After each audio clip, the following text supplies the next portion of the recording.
Now it's the G, the G, the G, the G, the G, the G, the G. Now it's the G, the G, the G, the G, the G, the G, the G. Now it's the G, the G, the G, the G, the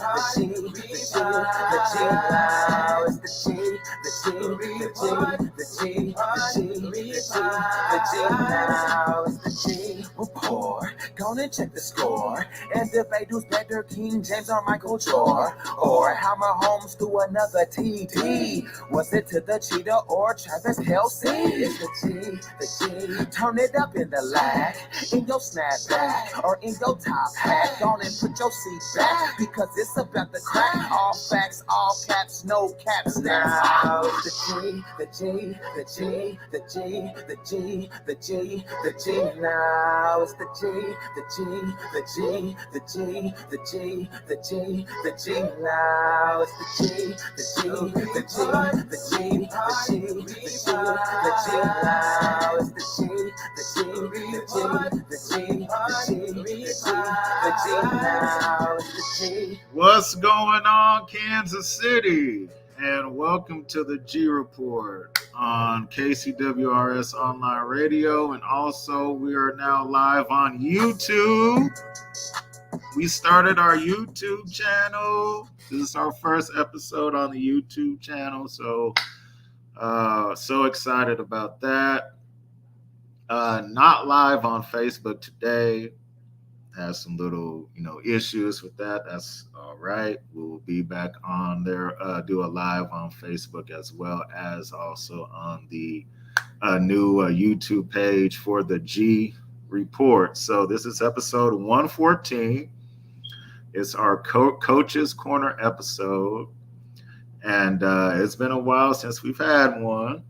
Everybody's been wanting another Coach's Corner. So it is my honor to introduce a KCK native. Coached our men's basketball team when I was at Northeast High. It was some years back when everybody was listening to B2K and had the baggy jeans and all that. And so I'm going to welcome in head basketball coach Ed Corporal. Coach, welcome to the show. Hey, thank you for having me, Greg. Thank you. It's good to see you. Been a long time. Yes, it has. Yes, it has. But time went so fast. Yes, at the same time. Sure has. Just introduce yourself to everybody. Let everybody know where you're from and all that good stuff. Okay. Well, I'm from Wyandotte County, from Kansas City, Kansas. Grew up as a dot kid, just on the Kansas side and really the Missouri side, because my family we went to church over on the Missouri side, and I went to school over on the Kansas side, so had Kansas and Missouri friends, but grew up in Kansas City. Went to high school at K.C. Schlegel High School back in the day. Graduated in '81. Played basketball there. Went on and went to Pittsburgh State. Played there and coached there. And I've been in basketball mainly all my whole entire life. Grew up and worked for when Kansas City had a professional basketball team, the Kansas City Kings. My older brother, Otis Birdsong, played for that team, and I was their ball boy. As nowadays it would be a manager. So kind of grew up in the NBA, learned the game really back then. Just watching and not knowing I was going to be a coach one day. So I've been around the game a long time, and I'm a product of Kansas City. Awesome. That's awesome. So what made you want to get into coaching? Well, really, I never wanted. A lot of people, they've asked me that. I've never really wanted to be a coach. I never thought about being a coach. Of course, growing up, I wanted to play. I wanted to be in the NBA and everything. But I grew up, around the NBA, and being part of the NBA my whole entire life because of my brother playing. And so when I moved back to Kansas City I was living on the East Coast in Washington, D.C., Maryland area. And when I moved back here to Kansas City to help take care of my mom, my high school coach asked me about coaching. And he said, I think you'd be a really great coach. You'd be a really good coach. He said, I saw a lot of it when you were here in school. And I think, he said, why don't you just try it for a year? And if you decide you don't want to do it, then you can go from there. And that's been about 33 years ago. And I've been doing it ever since. And so I really, really finally realized what my passion was and what I really enjoyed doing.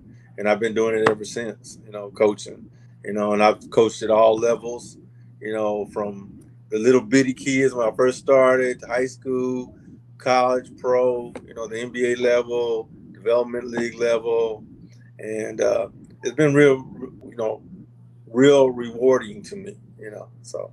Yeah, that's good. That's good. Long time, 33 years. Yeah, a long time. That time was quick too. Yeah, yeah.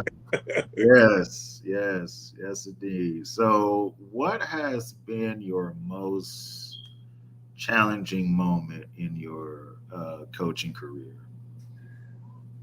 Oh, that's a good question. I think it just kind of depends on, when and where and the situation. Because I've had a lot of challenges, but I mean, like I say, I really don't think I have really had any challenges because it's been fun to me.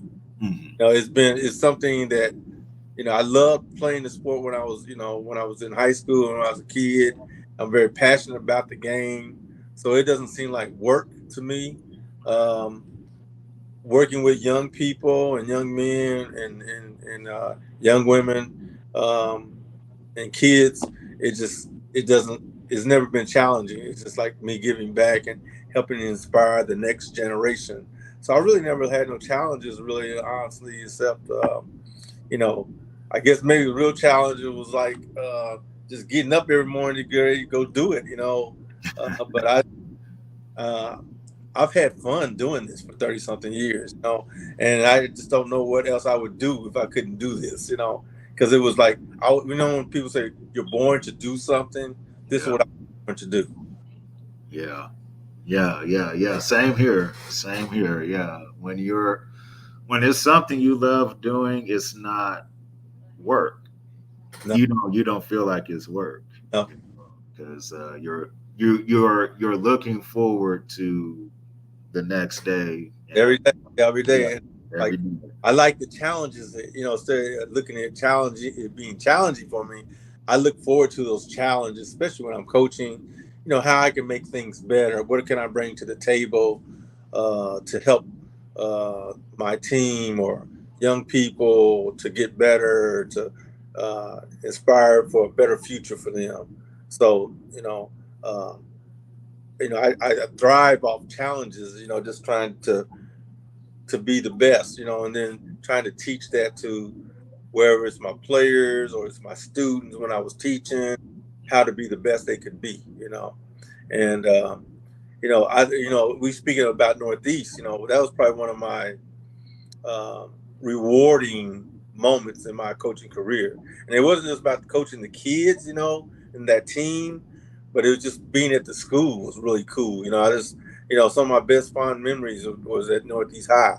In fact, that was one of the first times I got one of the kids nominated for me in Who's Who of Teachers, for Teacher of the Year, and I thought that was really kind of cool, for, and she didn't have nothing to do with sports or the basketball team, but she says, Coach, you just really helped me out a lot academically and in the classroom, and, you cared. So that's the biggest thing I kind of get from just working with, in my coaching career, and being an educator.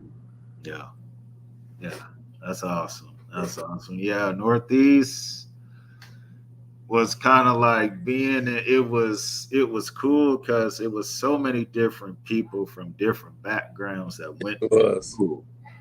And so that was really our, it was our first taste of interacting with people from the different, backgrounds and things. So, I think we had fun back then, with Miss Murillo, being the principal and yeah, everything.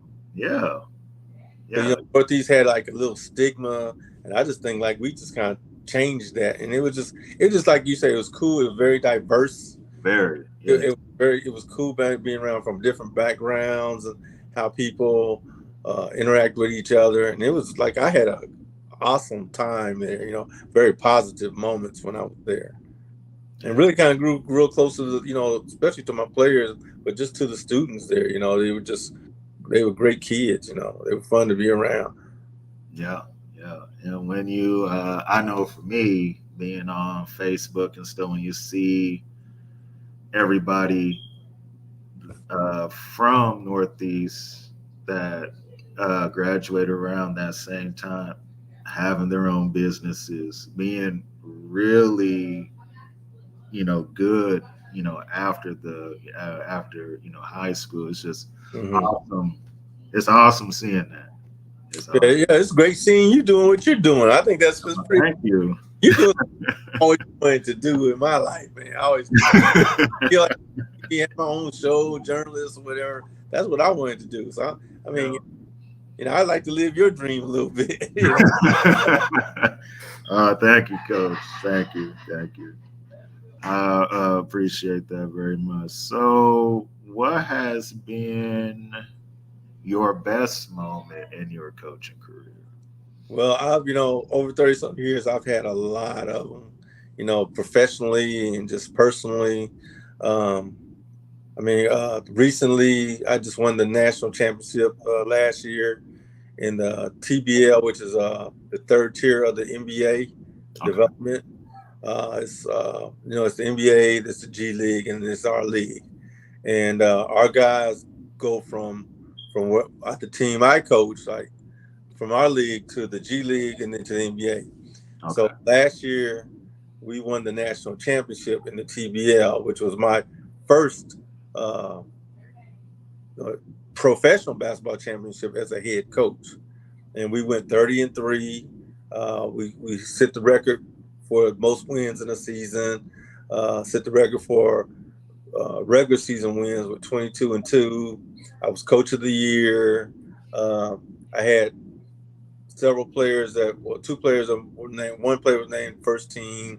One other player was named second team all TBL. I had one other player get called up to the G League, and now he's in the NBA. Now I got called to the NBA. Uh, Awesome. so last year was a really phenomenal year, and then I got a chance after the season. Um, I got hired to coach a team in Mexico and went to Mexico to coach, and so that was a really remarkable year. But I mean, I've had like lots of great years as far as coaching. I was part of work with uh, helped out at the University of Kansas. In fact, we just finished up our basketball camp this past week at Kansas, and I got got a chance to work with a lot of great young men there at KU, and high school. I was at Sumner Academy for a long time, won a couple state championships there. Schlegel won a couple there. Uh, in fact, right before I got to Northeast, I just won a championship with the ABA with the Arkansas Rim Rockers. Prior to and then when I left Northeast, I left to take a pro job. In fact, that was my first pro gig as a head coach. And when I left Northeast, a team in Arkansas. So I've had a lot of great moments, but probably last year was probably one of the biggest moments in my coaching career by, just us winning and winning the whole thing and winning a championship, especially at the professional level, because I'd never had thought about being coaching a profession, professionally, especially as a head coach. It's always been a dream, but not, winning a national championship, being the best in the whole country. And actually last year was probably really I want to say really kind of legit because because of COVID, all the players that that were in the league were like G League players that couldn't play in the G League at the time because of COVID, or went overseas, who were high profile players who would go overseas to play, couldn't play because so they had to stay in the United States. So it was like almost like a step lower than the NBA version, and it was like so when we won it. I mean, it was something I just couldn't believe that we did. And then too, also, my health. I've had I had 2 strokes prior, almost 10 years ago, and to come back from that and to do what I'm doing and coaching and stuff, it made it really rewarding. So last year I would say was probably one of the best years, even though I've had many great years in coaching, but probably one of the best I've had. Okay. Yeah. Got to add another championship to the others. That was championship number 5 for me. Number 5, okay. I got, and this ring I just received this ring this past like last weekend, and I have to look at it. I'm pretty proud of it when I look at it. That's good. Yeah. That's awesome. So you talked about the health challenges you went through with the 2 strokes. So when everything was first going on, did you think you would ever coach after that? Honestly, when I first had the stroke, the thing that drove me to try to get better was because it happened like in this middle, like at the beginning of the season. It was doing like right at the beginning of the season, and I was at KU too, also, and coaching some high school, and I just remember being very upset because I was like, God, I have a really good team at this high school, and we got a chance to go to state, and then also at KU, I was just really kind of starting, and we have a really good team then. That's when we had Joe Embiid and Frank Mason, Wayne Sheldon, Andrew Wiggins, who's playing in the finals now. And I just remember we were supposed to be going to the Bahamas. And I was like, God, I'm going to get to go to the Bahamas. So when it happened, I was like, man, I ain't going to get to go to the Bahamas. Right, yeah. Got it. But my thing was, I don't think it really hit me until after a few days. And I found out how really severe the stroke was, because when I couldn't walk. I was paralyzed. And so what drove me was like, I got to get back to coaching. But when it really kind of hit me, I thought I had a little doubt in my mind, like, I don't know if I'll be able to. Because I remember asking my family, am I ever going to walk again? And they were like, I don't know, I don't know. And my thing was like, I didn't know if I was going to be able to coach again, like I normally would coach. But I was willing to coach from a wheelchair if I had to. No. And so that the part of did I ever think I was going to coach again? I would have to say yes, because I just didn't know to what extent, because that's what kind of drove me each and every day. They gave me purpose to kind of work hard and do my rehab and try to push me through trying to overcome the stroke, because I wanted to coach really bad. I wanted to get back to the bench. So that kind of helped added, fuel to the fire as far as pushing me and getting me to where I'm at now, so. But it was a tough road, though. Yeah. That's a long, challenging road. Yes, it was, and it still continues today. I mean, it'll be 10 years next year, okay. But I still continue to push myself, because I'm not 100%, and but I mean, people see me, they wouldn't even know that I went through 2 strokes, because it's just, my attitude towards things. I don't move as fast as I do. I can't be chasing no people around the gym and stuff and everything. Like I did with Northeast. But, right, yeah. but I still get the job done, though. Yeah. Yeah. All right, that's good. That's good. Well, I'm glad that you was able to uh, get over that, coach, and come back to coaching, and was able to win championship number 5 after all of that. Anybody that knows me knows that I hate Kansas. So Hey, basketball, I don't. I despise Kansas, but that's just I don't. Just growing up here and Mizzou was never all that good, so I was always a Duke fan. oh my God. So I was I a should Duke. have known. No, come here. So I was a Duke fan, and of course, I was glad we was able to give Coach K at least one more Final Four before he left. But yeah, whenever it's like Duke and Kansas, like I have friends that'll try to bet me, like, "Hey, let's bet on this game with Duke and Kansas and everything." So it would have been cool to match up against Kansas in the Final Four this year, but unfortunately, we couldn't get past North Carolina. So. Yeah. So in today's era, we see a lot of, whether you watch NBA or college, I see there's a lot of players that lack like basketball IQ. And so, how can you still instill the fundamentals of basketball in today's era? Well, I think because it starts when they're young, and I think a lot of the AAU. I mean, it's fun to have AAU. I kind of wish I had AAU because you could play all year round and stuff, But I think a lot of kids have gotten away from the fundamentals. It's not being taught like it because it's like I supervise over in Blue Valley kids, like a gym where kids like a league over there. And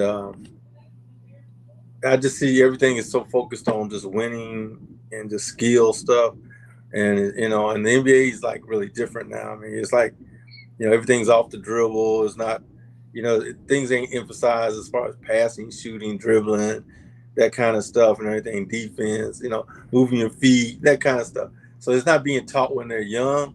And until they go back teaching it that way, we'll have the type of game that we have now, because and a lot of things, because these kids, and you see these NBA guys, they've been playing with each other since they're kids on the AAU circuit. Mm-hmm. So that's why you see a lot of guys getting together and making these super teams and things like that. But I just really feel like as far as the fundamentals in this day and era have been kind of lost. I see it at the camp, from this past week. Kids don't, like, I was very fundamentally sound. I mean, I knew how to pass, I knew how to dribble, shoot. I was my IQ of the game. I was a student of the game, and I think a lot just because it's a modern. People are sitting in front of their TV playing 2K instead of really outside playing in the playground, learning how to play. Because that's where we learned how to play. Being on the playground, going to the rec center or whatever, and playing against guys better than us and kind of learning the game. We weren't fortunate to sit up in front of a TV and pretend that, and have our good, like, because I can't do what the kids do. I'll be watching them on them videos. I'm like, I can't move my fingers that fast. But I just really think like we really have gotten away from, teaching them in, middle school, high school. We've gotten away from the fundamentals because everybody's so worried about, how many threes they can shoot and how they can take guys off the dribble and go between their legs, and all that kind of stuff. So until we, start young with the youth, this is what we're going to get, or it's going to get worse. And I just know, like, some of the old NBA guys, they don't even watch the NBA no more because they said they just can't stand to look at it anymore. Yeah, I mean, because when you look at it, everybody wants that uh, highlight play. Yeah, they want to be on Yeah, ESPN. they want to be on ESPN, and they want to break somebody's ankles or dunk on somebody. And, you know, all that is good, but you gotta be fundamentally sound, and just the simple things like passing to somebody off of a backdoor cut. Exactly. Some people don't know how to do that. No. It's like he was wide open. I didn't see him. I was trying to break somebody's ankle. It's like, well, look, look, he's open. You know, Yeah, so, little simple things. Like my wife and I went to a game where I coached it last year to watch the new team play. It's okay. not, it's the same team I coach, but it's different guys. Okay. Got a new coach and everything. But just little simple things like see man, see ball. That's the thing they learned. You teach you when you're a kid. Always see man, always see ball. Right. And guys were like backdooring people, and a guy would leave, and the guy didn't even know the man. He went by him, and he's looking for him and everything. The man's on the other side, and he lost sight of them. It's little things like that, fundamental stuff like that, And I just thought that was so weird. I said, because these are supposed to be pros, and the player was like, he's looking, trying to find his man. The man already went past him. He didn't even know he left. So little things like that. We've got to get back to the basics. Yeah. Because that makes the game better. It makes it more pure. So right now, it's just everything is about they see me what I did. It's just like it's really like it's not the Showtime that we grew up with. Like it's like Showtime, look at me. That kind of stuff. Yeah, it is, and that's why I like the players that are kind of like old school that are in the league now. I like that because I feel like we need to get back to that. Yeah, we do. And I understand, they were trying to clean up the game as far as they didn't want so many fights, and they didn't want people getting tackled and all the, during the Bad Boys era, and all that. But I feel like a little of that is fine, like not necessarily the fights, but the physical play. Yeah, because a lot of people, you watch basketball now, if somebody gets too physical, they always get angry. Like, why are you being so physical? It's like, it's basketball. What do you mean? Like, I understand it's not football, but it's still a contact sport. And so I just find that funny when people kind of get upset if you guard them too close or you do something. It's kind of weird, actually, because it's like, this is basketball. And so who's your favorite NBA player as of now that you like to watch in this era right now? Yeah, I really don't watch that much of it. I mean, I don't. The only people like I really watch is like guys who have played at KU that I've worked with. So Devontae Graham, Joe Embiid, Wig, the Morris brothers, So anyone that has kind of that has went to KU that I've helped or been around and kind of worked with, those are the times. That's the only time I really kind of just watch guys. Watch guys play. Other than that, I don't watch. Like now I've been kind of watching the series because Wig is in it. Yeah, he's in it. Yeah.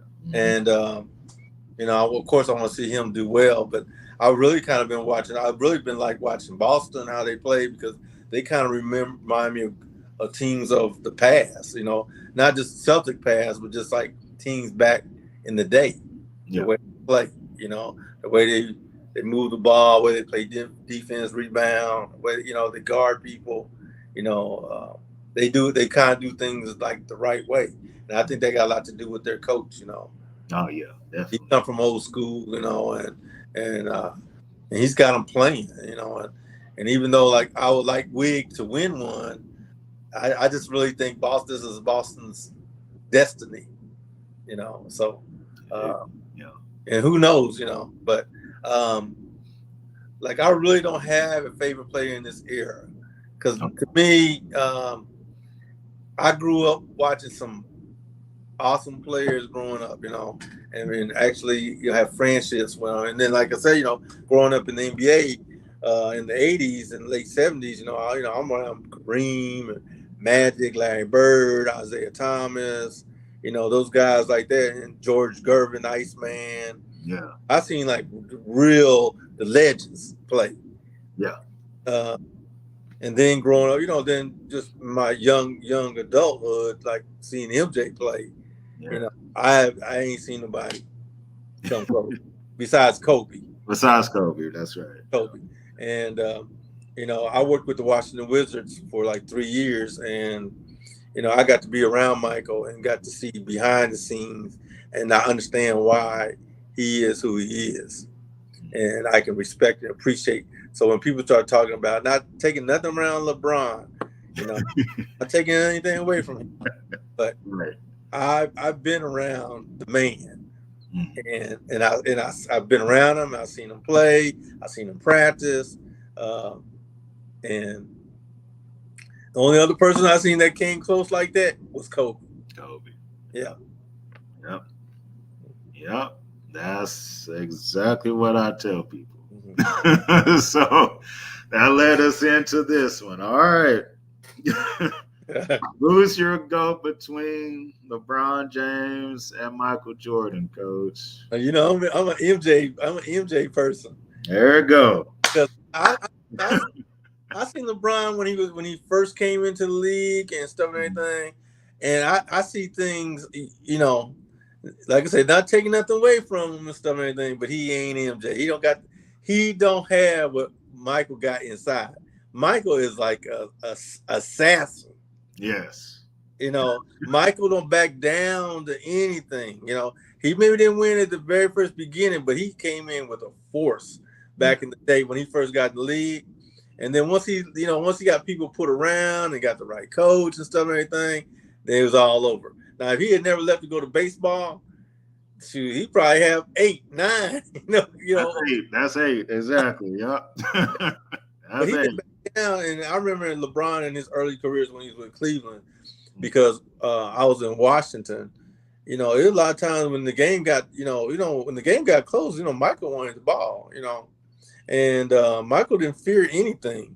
And it was times that I think it took time for LeBron to get to that level where, I want the ball at the end of the game, and I'm either gonna win it or lose it. And I kind of felt like at times when he was early in his career that he didn't want that pressure. Now I could be wrong, but from being around the NBA and kind of looking, being an insider, it kind of seemed that way. I never saw that from Michael ever. And in fact, I really start appreciating Michael when I was around him, because I could see when guys, and he was older too, he was like getting ready to retire for the last time. He was going to get into his 40s. And I could just see guys when they was like ready to guard him. Just the fear in their eyes, like, oh God, whatever is he going to do? And I remember an example, we're playing the Indiana Pacers in Washington. And at the end of the game, Michael has the ball. Al Harrington, which was a great player, defender, is guarding him, like on the top of the key, a little above by the 3. And you could see in his face, like,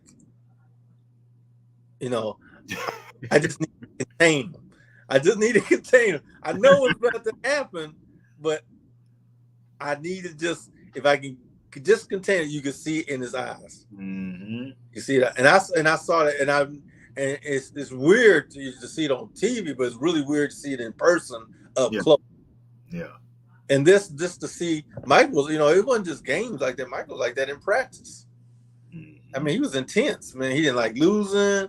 He demanded like guys, and he'd be tough on guys. Like, so it's funny when you watch Last Dance, to see how he was with some of the players. I could remember that. I could remember all that stuff, and that's what made him so great. That's what made, because he wanted to know that you was gonna, if he had to go, he could count on you. So when he went to war, you was gonna be right there. You weren't gonna punk out, right? And so in my opinion, MJ is the greatest of all time. Now, if they was gonna talk about, it could be, Kareem could have been greatest, but as far as like MJ is like just carrying the team and having that killer instinct and I mean, you had to be there. I mean, because it's like he wasn't gonna let nothing get in his way. That's right. Yeah. Nothing. And the only other person I've seen like that is Kobe. Kobe was the closest one. Yeah, that's the only person, as far as skill level and just that mentality. And my kids will always, if you ever talk to any of my kids, they will say, my dad always talking about had that Kobe attitude. And the reason I used to say Kobe, because I knew they remembered him more than like MJ. Yeah, the MJ, yeah. Seen him more. Even though they've been around MJ and Kobe and stuff like that, but they understand when I say have that Kobe attitude, that mentality, that mental toughness. And that's what Michael has over all the other players. That mental toughness, that killer instinct, whether he wins the game or loses the game, he coming at you. So, and my brother who played in the NBA, who played against Michael, said when he used to guard him, he said Michael would say, Bird, why you always grabbing me? Why you grabbing me, holding me and everything? Because he said he'd be holding on to his shorts, his shirt, arm, everything. He said, you always holding me. He said, hell, I'm not gonna let you score 50 on me tonight. So Michael in his book said one of the hardest defenders was Otis Birdsong, that guarded him. Oh, okay. My brother always say, like, he would tell him that I didn't let you score 50 on me. Right. So he would do anything he had to do, to keep him from like going off, Yeah. Yeah. And back then you could, be more, physical and stuff. So, Michael was playing in this era. Oh, he might be averaging 60. Yeah, 60. Seriously, yeah. He would. He would. And nobody would stop him. So Nobody. And what I remember about Mike, it was two things. Was the 97 final when he had the flu. Oh, in Utah, yeah. Yeah. And I was 8 at the time, and I'm watching the game with my dad, and I'm thinking Michael Jordan's gonna pass out. I'm thinking he's not gonna make it, because he looked, weak, and he still dropped 38. It's like and that was the most amazing thing I ever seen. Yeah. And speaking of that, he could have like say, hey, I'm not playing tonight, because I'm too sick. And see, in this day and age, I feel like players like that, they ain't tough like that. Nope. And there was no, even back in the day, I never heard an NBA player say, well, I'm gonna take a day off. I'm not gonna play tonight because I need to rest. I never heard that. And being around Michael, I never heard that either.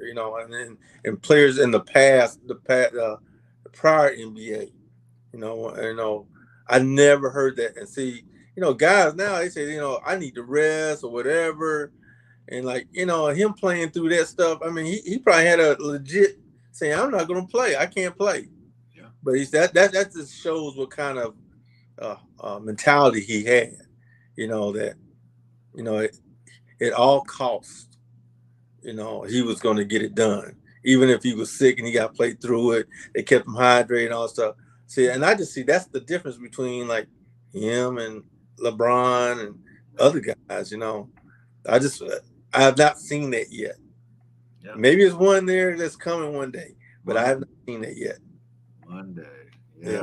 And Braun had to get carried off the court in the finals because he had cramps. So make that as you will. He had to get carried off because he had cramps in the final. But it was that moment, 97, the flu game, and then 98, of course, the shot. Russell. Where I will say, Scottie Pippen was open. And Scottie was like, hey, and Michael Jordan's like, no. I'm taking the last shot. And the only person that was close to that was Kobe. Kobe Bryant is, he'll be the closest NBA athlete to Michael Jordan that we'll probably ever see. I agree. I don't think anybody else would get to that because Kobe did everything. Like he chewed his gum like Jordan, and he talked like him, like everything, was like him. And he had the same mindset as him too. And also a lot of times when people say, well, Mike was mean to his teammates, in that Last Dance, Steve Kerr's like, yeah, we got into it. Mike punched me in my mouth. I punched him in his mouth. and then we was cool after that. And okay, we got our shots in. All right, we good now. So it's like, so when people try to like demonize like he was such a bad teammate, like that's how in a weird way, I guess you can say now, but you showed love to your teammates. Is y'all got into it, but at the end of the day, hey, we still teammates. And we still gonna make it work. Yeah. So there's not that's not a wrong way to lead. No, because I tell my players that now, like I said, our practices to be so intense and so hard that y'all want to fight each other. Yeah. Because I told them, and the reason why I tell them that is like, if you battle this hard in practice, just imagine when you get into a game, everything else becomes easy. Yep. And then when you are fought with adversity, it doesn't affect you. It doesn't affect your play because this is what we do every day. So like, especially when you development guys and stuff, and even when high school kids, I tell high school kids that because I tell the high school kids, y'all not pros yet. Y'all can't turn it on and turn it off. So you got to learn this way and get it within you, and then get to that point. Then you could probably like one day you can like turn it off, and then when you go practice or play, you can turn it on. But like my young guys now that I coach, the professional young guys, it's like I tell them that, our practice should be so hard and so intense that you guys want to fight. Yeah. Because all you're doing is making each other better, So. Yeah, making each other better. And that's because I feel like there's too much of a buddy type deal. Oh yeah. That's my friend. I don't want to yell at him. The AAU stuff, Yeah, the AAU, yeah. And coaches the same way. Well, I don't want to, get too hard on them. Let me, let this slide and all that. But that's, and that's the wrong way. I mean, understand as a coach, you got to know your players. Just like being a parent. Each kid is different. Yeah. One who can take more than the other, and just being a coach is the same way. I know some players I can yell and scream at, get in their face. Some I got to stroke their ego a little bit. Some I can do other ways and everything, but I'm not gonna never be buddy with them. I'm worried about I don't want him to leave me, leave the team, because if they can't do what I want them to do, I don't really need you here then.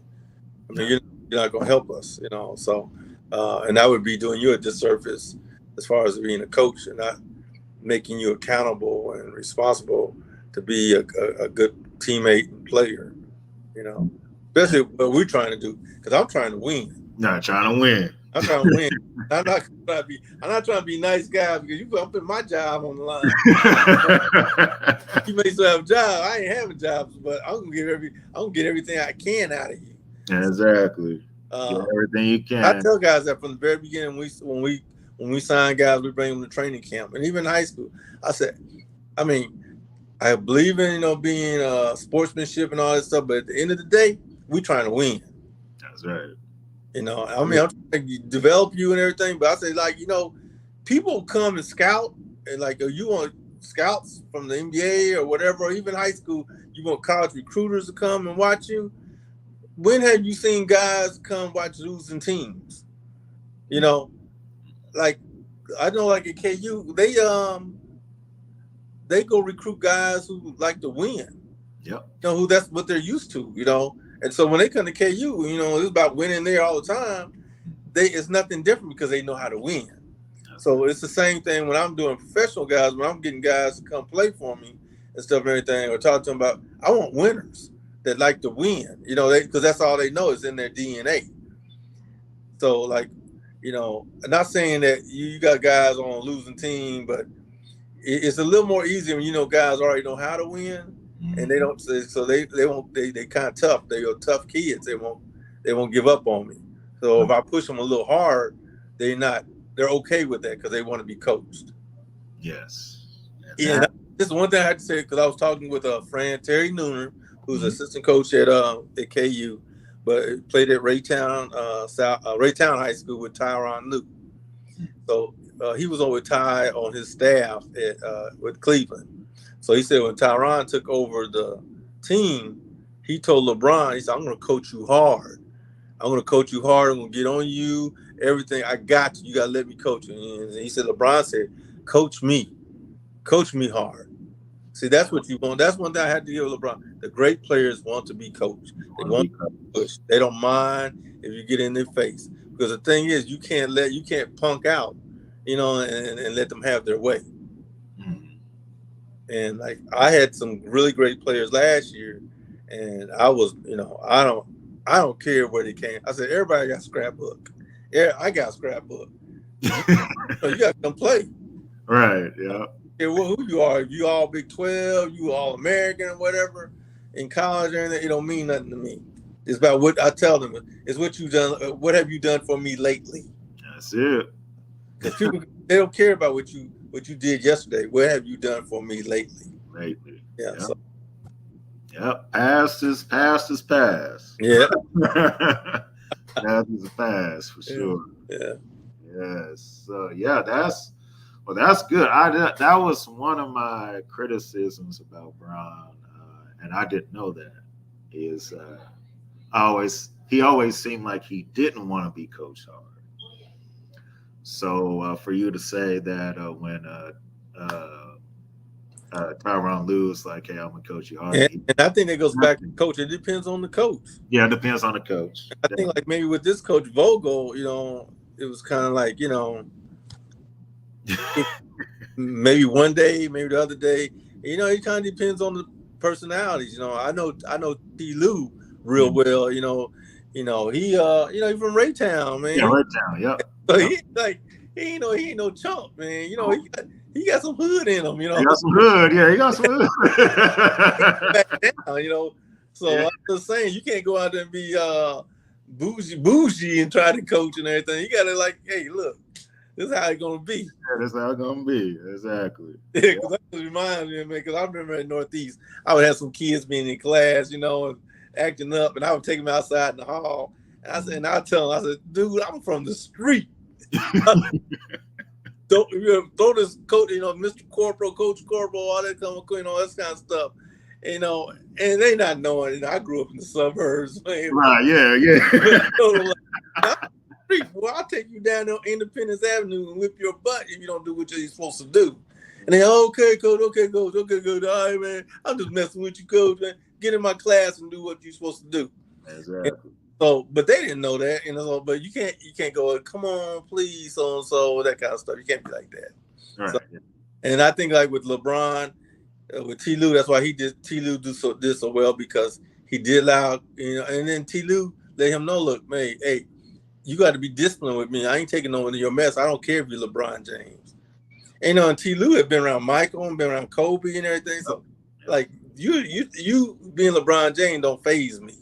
And I'm not scared to coach you. So, and I think when players see that, you get more from them. But if they see, one thing players know, they know if you BSing, or they know if you're weak, or if you're strong, and they'll test you just like kids test you. Yes.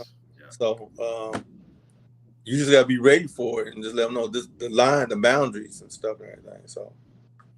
Oh yeah, definitely. Yeah. Yeah. T. Lue is an awesome coach. Yeah. He's did a great job in Cleveland. Does a great job with the Clippers. They would have made the final last year if Kawhi Leonard didn't get injured. But yeah, T. Lue is one of my good, I say good young man, because I recruited him out of high school when I was at Pittsburgh State to try to get him to come there, and he ended up going to Nebraska. And then I had him up in Washington as a player. Okay. So to see him become full circle, I think it's amazing. So yeah, very proud of him too. That just means I'm old. These people, man, like golly. T. Lue, yeah, he went to Lincoln for high school. No, he went to Raytown High School. Oh, he went Raytown. Okay. Raytown. Coach Scanlon coached him, and Terry Nooner. They had a really good team. They lost to Central and Derek Hood and them. Okay. Yeah. Okay. They go to state. Yeah. State. Okay. Yeah. T. Lue. Yeah. T. Lue. Yeah. Yeah. Raytown that ain't no easy place. No. That ain't no Sadiddy like that. No. So yeah. T. Lue was great for Braun, and I feel like Eric Spoelstra was also good. Mm-hmm, mm-hmm. Yeah, because he didn't take crap from him either. Nope. Yeah, because they got us too. Yeah. Yeah. Coming from that Pat Riley coaching tree, yeah. I'm pretty sure. Funny that you bring Pat Riley up, because if you ask me what do I emulate my style of coaching from, it would probably be Pat Riley. Because when I was a ball boy with the Kings, I used to sit on the visiting team bench, and my favorite team was the Lakers, because they treated me like one of them. Yeah, I was kind of like their, they treated me like their little brother, kind of stuff. So I used to sit in the locker room with Pat Riley before the games, and I would ask him questions. He would talk to me, and I remember he was the coolest coach. I mean, like, he was, the way he dressed, had his hair, yeah. Cool, and he would sit there and he'd be going over his notes, and I still remember those days and stuff like that. And he would talk to me about, basketball, about life and everything, and what I wanted to do, and not knowing, that's what I'm saying, not knowing I was going to be a coach one day. So I could remember, like, when they would be in the huddles, I'd be right in the huddle with them. And see, my job was I had to wipe their seats when the players got off from timeouts, so the coaches could sit down. Oh, okay. So, they had them nice suits on. They didn't want those sweat and stuff. Right, yeah. Real quick. So I was actually stand right behind him while he's giving the instructions, and I would listen to him. And so that's before dry erase boards, and coaches would use chalk to draw on the floor, or just paper. And I would just just watch him, and he would draw on the paper and just throw it underneath the chair, and I would pick it up and keep it. I started keeping them. To this day, I have that. So, but I remember, I just remember just things that he would say and stuff, and how he interacted with the team, how he talked to them and stuff and everything. And I still kind of use some of that stuff, when I'm coaching. Yeah. Awesome. That's awesome. You have Pat Riley's plays. Wow, that's good. That's good. One last question, and then I'll go ahead and let you go, Coach. So, who's your GOAT as far as coaches? Who in your mind was the greatest coach of all time? Well, it could be a lot. You know, Pat Riley's one of them. Okay. Phil Jackson. But I'm a Pat Riley guy. You know, you could Red Auerbach have been one. You know. Yeah, Red. Yeah. I just think in my day, in my era, Pat Riley to me is one of the best. You know, and Phil Jackson, you know, because of what they had to, because it's not always about X's and O's. People don't know that. It's not about X's and O's. It's about managing and having guys buy into what you're trying to do. Mm-hmm. And I think Pat Riley was probably one of the greatest at doing that. And then Phil right behind him, because he got Michael to buy into what he was trying to do and buy into the system and look at the big picture. And it made him realize it wasn't about just him. It was about how he could make others better. And I think Pat Riley was the best at that, because just think about who he had on the team. He had Magic. Yeah. You know, he had Kareem on there. Yeah. And at the beginning, he had Norm Nixon. You know, and then you bring in James Worthy, and then you got Byron Scott, and all the other guys, you know, and, you know, getting all those egos and managing that and making them to buy into what for the common good, and, you know, for a team to be successful, what they had to do and how they had to be cohesive with each other. You know, it's not easy. And I can vouch for that, because that's similar to what I had to do last year. You know, I had a great talent, and I've seen teams, and I can pick one team that I know back in the 70s with Dr. J, George McGinn, the 76ers, Daryl Dawkins, Bobby Jones, Doug Collins, had the best team in the whole NBA. And they lost to the Portland Trailblazers and Bill Walton. Okay. They had all the talent, but they couldn't win it all, because the people were grumbling, oh, Dr. J's doing this. George McGinnis wanted to be the star, but Dr. J and so this and that. And Pat Riley and Phil, I felt like, were able to, like, and Greg Popovich could be in that same, you know, because they have made it where guys buy into the system, Mm-hmm. in the culture. They created culture with how it's supposed to be. And when you find teams like that, that's why the Celtics were so good for so many years, because guys bought into the culture. It wasn't about them. It's about the culture. Yeah. And when you see a lot of successful teams, including pro and college, it's the culture. Yeah.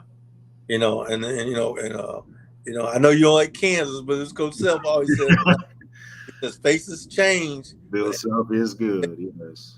You know, so no matter how many players come in, different players come in, the expectations stay the same. And that's why I always tell, like, wherever I go coach at, you know, my faces may change, players may change, but expectations stay the same for me.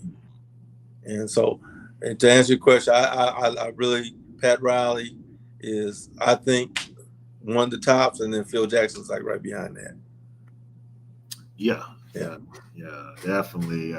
Pat Riley, even the last championship he won with the Heat with Dwayne Wade and Shaq later in his career. Got those guys to play. Yeah, he got them. He got them to buy in. Yeah. He got them to buy in, and so Pat Riley's, he's always been awesome. Phil Jackson, he needed a PhD in psychoanalyst or something, because he was able to manage Jordan and Pippen and all that. Yeah, Dennis Rodman later on, and then he was able to manage Kobe and Shaq for as long as he could. So exactly. Yeah, so Phil Jackson's also one of his coaches. Yeah, so well, Coach, I thank you for coming on. Well, thank you for having me. Greg, and it's good to see you, Northeast alumni.